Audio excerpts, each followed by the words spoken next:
मतलब पेज रोज पढ़ती है रामायण का। ये देखो, बहुत अच्छी बात अपने बीच में बात आ जाती है, निकल जाती हैं, बड़ी ये ज्ञान की समझ वैसी बातें हैं। लोगों को ज्ञान नहीं है एक्चुअली, उन्हें क्या करना चाहिए। रिचुअल्स में, पूजा पाठ में उनको कतई इस बात की जानकारी नहीं कि उनको क्या करना चाहिए। रामायण और महाभारत के पाठ घरों में नहीं किए जाने चाहिए, नहीं करने किए जाते हैं। इनका शास्त्र में कोई विधान नहीं है। ये एपिक्स है जो हमें जीवन को जीने की प्रेरणा देते हैं।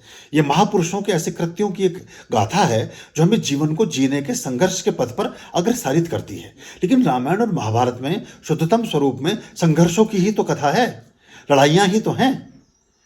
तो लड़ाई जिस चीज की पुनरुक्ति करेंगे वो स्थापित होती जाती है, जिस भी चीज की। इससे कोई हमें लाभ प्राप्त नहीं होता। ऐसे प्राय लोग आरतियां करते रहते। कल भी मेरे पास एक व्यक्ति आए, वो बोले कि हम एक आरती सुबह करते हैं, एक आरती शाम करते हैं, उससे भी कुछ नहीं होता है। अब आप सुन के मेरी बातों को चौंकेंगे बहुत। आरती ऐसा समझिए कि जैसे एक तो डेजर्ट है और एक सलाद है। अब ये आपका कंप्लीट फूड नहीं है।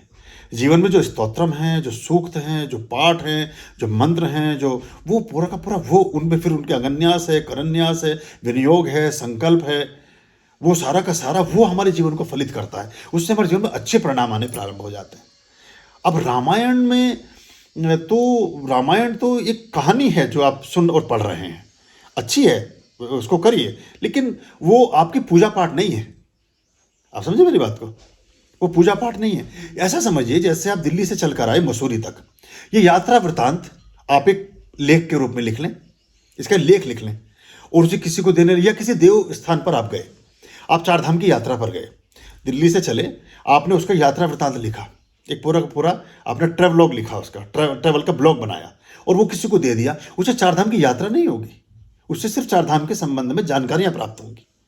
आपका क्या अनुभव रहा ये पता चलेगा। ये ऐसे ही ग्रंथ हैं, इनसे हमें जीवनों के अनुभव, हाँ कुछ प्रेरक कथाएं उससे प्राप्त जरूर होती हैं, लेकिन ये परमात्मा की प्रार्थना नहीं है।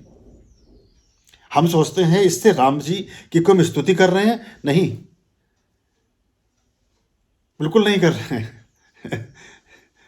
इवन गीता भी आप उछलेंगे मेरी बात से, गीता भी, रामायण महाभारत गीता, ये बेटी जब से आपको मतलब देख रही है, जैसे भी आ रही है, मतलब उसने कई चीजें बदल दी। मैं ये नहीं कहता हूं कि इनको मत पढ़िए, इनको मत रखिए, जरूर पढ़िए, जरूर रखिए, लेकिन ये हमारे जीवन को प्रेरणा देने वाले कुछ कथा संग्रह हैं जो हमें विपरीत परिस्थितियों में हमारे मनोबल को बढ़ाकर रखते हैं। देखिए, जो एक सामान्य व्यक्ति के जीवन में हो सकता है वो श्री राम जी के जीवन में हुआ। एक राजा बनने के लिए आदमी तैयार बैठा है, राजगद्दी का तिलक होने वाला है, और एकदम से आदमी सड़क पर क्या आ गया, जंगल में आ गया। और जंगल में जाने के बाद उनके जीवन के साथ कैसे संघर्ष प्रारंभ हुए, लेकिन उन सभी संघर्षों में वो मर्यादा पुरुषोत्तम इसलिए कहलाए, अवतार इसलिए कहलाए कि उन्होंने सभी जगह मर्यादाओं का पालन किया। वो क्रोध, बैर, घृणा, हिंसा, हमले, आपदा, आपत्तियां, अभाव, वो सब जो हमारे जीवन में होता है उनके जीवन में भी आया, लेकिन उन्होंने सत्य के साथ और पूरी मर्यादा के साथ और पूरे धर्म के पालन के साथ उसका निर्वहन किया, जो प्राय लोग नहीं कर पाते। हम कहीं ना कहीं डिग जाते हैं, हमारा थोड़ा सा कोई समस्या आ गई, कुछ हो गया, लोभ के शिकार हो जाएंगे, लाभ के शिकार हो जाएंगे, क्रोध के शिकार हो जाएंगे, घृणा के शिकार हो जाएंगे, बैर के शिकार हो जाएंगे, शत्रुता के शिकार हो जाएंगे, कुछ ना कुछ ऐसा कर बैठेंगे कि जहां अपनी मर्यादा से च्युत हो जाएंगे, अपनी मर्यादा से पृथक हो जाएंगे। वो नहीं हुए, इसलिए वो पूजे गए। तो वो प्रेरणा हमें मिलती है। और बहुत सी चीजों में वो सब तो ठीक है, लेकिन उससे ईश्वरीय ऊर्जाएं प्रसन्न नहीं होती। ये दोनों चीजों में जमीन आसमान का फर्क है, ये अगर हम समझ लें। क्योंकि ईश्वरीय ऊर्जाएं जब प्रसन्न होंगी तो आपके जीवन में सुखों की वर्षा होगी, आपके जीवन में संतोष की बारिश होगी, आपके जीवन में आनंद का समागम होगा, आपके जीवन में समृद्धि प्रतिफलित होगी, आपके जीवन में वो सारी चीजें प्रविष्ट हो जाएंगी जिनका आप कभी स्वप्न बुनते थे, जिनके बारे में आप कभी सोचते थे कि काश मेरा जीवन या हमारा जीवन या हमारे परिवार में ऐसा बॉन्डिंग एक होना चाहिए था। हर आदमी के जहन में एक पिक्चर होती है कि हमारा परिवार था, हम सब भाई हैं, हम ऐसे होने चाहिए थे, हम बहनें, हमारे बच्चे, हम सब ऐसे मौके पर ऐसा करने चाहिए थे। वो कल्पना में नहीं रहेगा, फिर वो मूर्त रूप लेने लगेगा, साकार होने लगेगा। आपकी अपनी जिंदगी में वो पलों को आप देखने लगेंगे। तो ये सब चीजें उससे प्रारंभ होती हैं। प्राय 98% लोगों को पूजा पाठ के बारे में जानकारियां नहीं, और फिर जो प्रीस्ट और आचार्य हैं उनमें भी बहुतायत में लोगों को जानकारियां नहीं है। बहुत बड़े बड़े देवालयों में बहुत अच्छे अनुष्ठान और पाठ और पूजा नहीं होती। मुझे देख के बड़ा अफसोस होता, जो होनी चाहिए ठीक से, इसलिए कई बार लोगों को लाभ नहीं प्राप्त होता। इसका नेगेटिव पक्ष क्या है कि धीरे धीरे फिर धर्म से वितृष्णा पैदा होने लगती है, धर्म से आदमी अलग होने लगता है। मतलब कुछ होता तो है नहीं, जिंदगी बीत गई, इतना कुछ होता तो है नहीं, इतने पाठ हमने किए, हमारे पिताजी भी इतने पूजा पाठी थे, हम भी इतने पूजा पाठी हैं, हम सारे दिन इसमें लगे रहते हैं, मिलता तो हमें कुछ है नहीं। तो ऐसे इसका मतलब परमात्मा कहीं है ही नहीं। हम ये कभी नहीं सोचते कि हम उस नंबर पर कॉल कर रहे हैं जो नंबर एग्जिस्ट ही नहीं करता।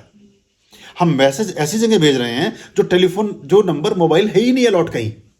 कभी ये हम ये चेक नहीं करते कि नंबर ठीक है कि नहीं। आप मुझे मैसेज भेजे जा रहे हैं, गुरुजी हम मिलना चाहते हैं, गुरुजी हम आना चाहते हैं, गुरुजी, और गुरुजी के नंबर पे मैसेज भेज ही नहीं रहे हो। और फिर कहते तो गुरुजी तो बड़े रूड हैं, या गुरुजी बड़े जो हैं कठोर हैं, निष्ठुर हैं, हमारे कभी आंसर नहीं करते। गुरुजी को तो पहुंच ही नहीं रहा आपका संदेश उनका तो तब पता चलेगा आपको। ये बस ये ऐसा है, ये अगर हम समझ लें तो बहुत सी चीज़ें अच्छी होने लगती हैं। और जो अच्छापन आपको एहसास हो रहा है काव्या के करने से, ये और बढ़ता जाएगा। नहीं, आप बेटे के मामले में बहुत फर्क पड़ा उसको। अब वो बात करने लगा है जी, मिक्स होने लगा है, मिक्स होने लगेगा, वो मुख्य धारा में आ जाएगा। जिस दिन आप उसे यहाँ ले आए, पहले मना करेगा, आएगा नहीं, क्योंकि उसको जो एनर्जी है वो आने नहीं देंगे। लेकिन अगर वो यहाँ आ गया तो आप मानिए कि आपने 75% आपका परिश्रम सार्थक हो गया, और 25% तो यहाँ बैठने उठने से फिर आने, फिर वो आपसे खुद कहेगा। हर व्यक्ति के भीतर जो हमारी आत्मा है, ये परमात्मा का सूक्ष्म स्वरूप है, और अच्छी चीज़ें हर आदमी को अच्छी लगती हैं, बुरे से बुरे आदमी को भी अच्छी चीज़ें अच्छी लगती हैं। जो डी कंपनी में जो ये दाऊद इब्राहिम टाइप के लोग हैं, ये भी ईमानदार और सच्चे साथी चाहते हैं, वो भी करप्ट लोग नहीं चलेंगे उनके साथ भी। तो बुरे से बुरे इंसान में भी कुछ अच्छाई का तत्व समाहित होता है, और तो वो फिर हमें अट्रैक्ट करता है। बस वो हम उसे उहाड़ते नहीं हैं, हम उसे स्पर्श नहीं कर पाते कभी। वो जब आएंगे, बहुत लोग ऐसे थे यहाँ कि वो कहते थे नहीं हम वहाँ नहीं जाएंगे कभी भी। जैसे वाइफ ने कह दिया कि फलानी जगह चलो, तो पति का एक धर्म है कि उसका विरोध करना है, या पति ने कुछ अच्छी बात बोली तो पत्नी उस बात को जरूर काटेगी। ये हमारे भारतीय हिंदू समाज की बड़ी गहरी एक व्यवस्था है।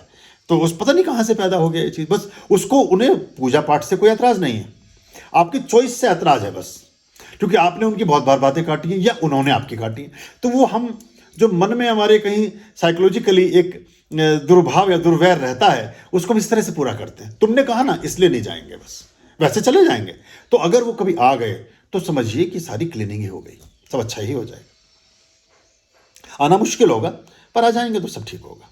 हो सकता है पहली बार तो आपको भी अटपटा सा ही लगा हो, और शुरुआती दौर में आपने भी कहा हो कि इतना तो पूजा पाठ घर पे करते ही हैं, वहीं जाके क्या हो जाएगा। ऐसा हो सकता है, सामान्य बात है ये।